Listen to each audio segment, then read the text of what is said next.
एक बहुत बड़ी खबर मिल रही है और 69,000 शिक्षक भर्ती को लेकर बहुत बड़ा फैसला लिया गया है। 3 महीने में भर्ती प्रक्रिया पूरी करने के आदेश दिए गए हैं। लखनऊ खंडपीठ ने यह फैसला दिया है। एबीपी गंगा ने खबर आपको बताई भी थी और आपको बताते हैं कि सामान्य वर्ग के लिए 97 नंबर कट ऑफ है, जबकि आरक्षित वर्ग के लिए 90 अंक है, यानी कि 60-65% का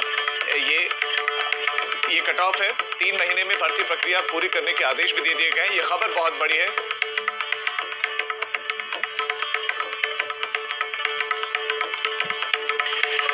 और उत्तर प्रदेश के बेसिक शिक्षा मंत्री सतीश द्विवेदी जी इस वक्त एबीपी गंगा के साथ जुड़ गए हैं। सतीश द्विवेदी जी, बहुत बहुत स्वागत है आपका एबीपी गंगा पर।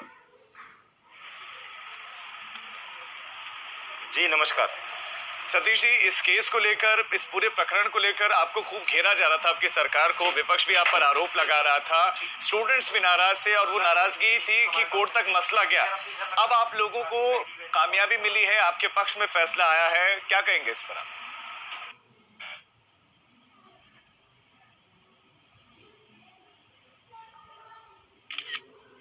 आप जानते हैं कोरोना जैसे महामारी में भी राजनीति करने का अवसर नहीं छोड़ रहे लोग। देखिए कोर्ट में मामला इसलिए गया था कि इस देश के किसी भी नागरिक को यह अधिकार है कि वो कोर्ट में जा सकता है। हम शुरू से कह रहे थे कि हम इस भर्ती प्रक्रिया को गुणवत्ता के पैमाने पर करना चाहते हैं। 69,000 पदों के सापेक्ष बड़ी संख्या में अभ्यर्थी हैं। उन अभ्यर्थियों में से हमको 69,000 को चुनना था।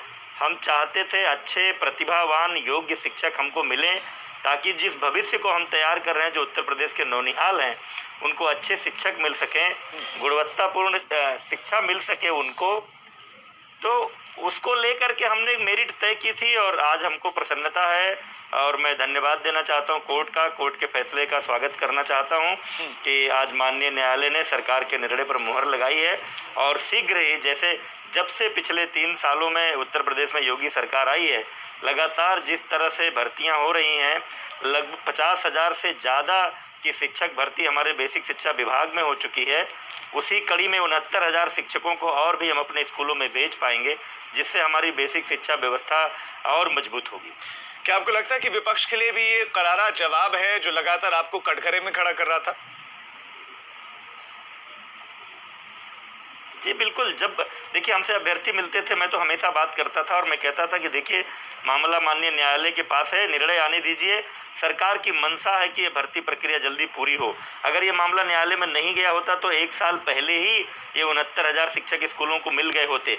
विपक्ष तो सब समझते हुए, विपक्ष जानता है कि न्यायालय के मामले में सरकार कोई हस्तक्षेप नहीं कर सकती, लेकिन उसके बाद भी बार बार ये विषय उठा रहे थे। वो कह रहे थे सरकार देर कर रही है, सरकार नहीं चाहती। लेकिन हमारी मंशा हमेशा से स्पष्ट थी। हम चाहते थे ये भर्ती प्रक्रिया जल्दी संपन्न हो, हमारे शिक्षक 69,000 शिक्षक मिलें और गुणवत्तापूर्ण शिक्षा का जो संकल्प योगी सरकार ने लिया है, जिस संकल्प को लेकर ऑपरेशन कायाकल्प और मिशन प्रेरणा ये सब हम चला रहे हैं, उसमें सहयोग करने के लिए हमको 69,000 शिक्षक और मिले। इसके लिए हम उतनी ही बेसब्री से प्रतीक्षा कर रहे थे इस परिणाम का जितना याचिकाकर्ता, और आज मुझे प्रसन्नता है कि ये प्रक्रिया हमारी आगे बढ़ने वाली है। अच्छा, चूंकि डबल बेंच ने फैसला दिया सतीश जी, तो आपसे ये जानना चाहूंगा कि पहले सिंगल बेंच के पास ये मामला गया था, सिंगल बेंच से आपके पक्ष में फैसला नहीं आया, तो डबल बेंच की सुनवाई में आप लोगों की तरफ से ऐसी कौन सी दलीलें रखी गई कि ये आपकी तरफ झुक गया मसला? क्योंकि दलीलें तो सिंगल बेंच के सामने भी आपने वही रखी होंगी जो डबल बेंच के सामने रखी है, या कुछ अलग था? नहीं, देखिए हम लगातार ये कहते रहे, ये बात जब आती थी कि कट ऑफ ऊंचा क्यों है, तो सरकार का पक्ष हमेशा ये था कि जब भी देखिए कट ऑफ जो तय होता है वो अभ्यर्थियों की संख्या के अनुरूप तय होता है। अब हम 69,000 शिक्षक भर्ती निकाल रहे हैं और अगर 69,000 ही हमको आवेदन मिलें तो सबकी भर्ती हो जाएगी। लेकिन जब अभ्यर्थियों की संख्या ज़्यादा होती है पद के सापेक्ष, तो निश्चित रूप से हमको ऊंचा कट ऑफ रखना पड़ता है, क्योंकि हमको तो जो लोग जितने अभ्यर्थी हैं उसमें से दी बेस्ट चाहिए, अच्छे से अच्छे लोग हमको चाहिए। तो उन कारणों से ये कट ऑफ ऊंचा था और लगातार सरकार ये अपना पक्ष रखती रही। और मुझे प्रसन्नता है कि डबल बेंच ने सरकार के उस तर्क को समझा है।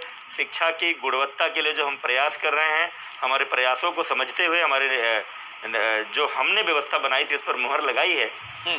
सतीश जी, आपके पक्ष में फैसला तो आ ही गया है, लेकिन विरोध तो किया गया था, विरोध विपक्ष भी कर रहा था, विरोध स्टूडेंट्स भी वो अभ्यर्थी भी कर रहे थे, तो आपको विरोध के पीछे का क्या कारण लगता है? क्या वो कंपटीशन वाली भावना, वो ज्यादा कट ऑफ वाली बात उनको उनको नहीं महसूस हो रही थी कि जितना ज्यादा होगा, क्योंकि संख्या अभ्यर्थियों की ज्यादा है और सीट्स कम है, तो ऐसे में कंपटीशन तो होगा ही ज्यादा, कट ऑफ भी ज्यादा होना चाहिए, तो आपको क्या कारण लगते हैं इसके पीछे, विरोध के पीछे? बिल्कुल, आप देखिए, हम बरसों से हम लोग देख रहे हैं, जैसे जैसे प्रतियोगी परीक्षाओं में अभ्यर्थी बढ़ते गए हैं, कंपटीशन टफ होता गया है, कट ऑफ ऊंचे होते गए हैं, ये बातें सबको समझ में आती हैं, लेकिन फिर भी इस देश में इस देश की न्यायिक व्यवस्था बहुत ही सर्वोत्तम न्यायिक व्यवस्था है। कोई भी व्यक्ति माननीय न्यायालय की शरण में जा सकता है।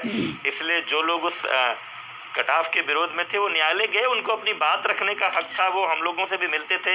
हम भी कहते थे कि चूंकि मामला न्यायालय के पास है, इसलिए हम इसमें कोई टिप्पणी नहीं कर सकते जब तक फैसला नहीं आ सकता।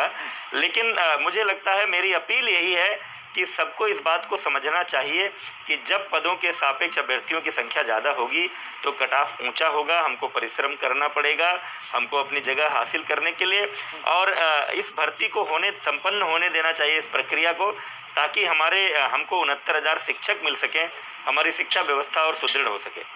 सतीश जी, डबल बेंच ने आखिर आपकी दलीलों में ऐसा क्या देखा जो सिंगल बेंच को नहीं दिखा? सिंगल बेंच ने क्यों आपके खिलाफ फैसला दिया? अब मैं कोर्ट के किसी बेंच पर कोई टिप्पणी नहीं करना चाहता, लेकिन हो सकता है कि कई बार चूंकि डबल बेंच में बहुत लंबी सुनवाई चली और हर एक पक्ष पर दलीलें सुनी गई, सभी तथ्य इकट्ठे किए गए, तो इस लंबी प्रक्रिया के बाद माननीय न्यायालय को ऐसा लगा कि सरकार ने जो रोड मैप तय किया है, सरकार ने जो व्यवस्थाएं बनाई हैं, वो शिक्षा की गुणवत्ता की दृष्टि से उचित है, इसीलिए शायद सरकार के निर्णय पर मुहर लगी है। सतीश जी, जब ये पूरा का पूरा प्रकरण चल रहा था, इस बीच में आप लोगों पर ये आरोप लग रहे थे कि आप आरक्षित वर्ग के खिलाफ हैं, क्योंकि कट ऑफ कम का वो जो है वो चाहते थे कि 40 से 45% के करीब हो, लेकिन आप 60 से 65% के करीब चाहते थे, तो ऐसे में आप पर उनके खिलाफ होने का भी आरोप लगा। नहीं, जो भी कोई भर्ती प्रक्रिया होती है तो उसमें आरक्षण के पूरे नियमों का पालन होता है, और जो SC, OBC, ST के आरक्षण के जो मानक हैं, उन सभी मानकों का पूरा करते हुए ये भर्ती की जा रही है। किसी तरह से किसी आरक्षित वर्ग के साथ किसी तरह का कोई अन्याय नहीं होने वाला है। सतीश जी, क्या आपने इस पूर्व की सरकारों में भी ऐसा ही होता था कि सरकारें अपने अनुरूप जो मेरिट लिस्ट है या जो उसको बदल देती हैं, जो कट ऑफ है उसको अपने हिसाब से बदल देती है?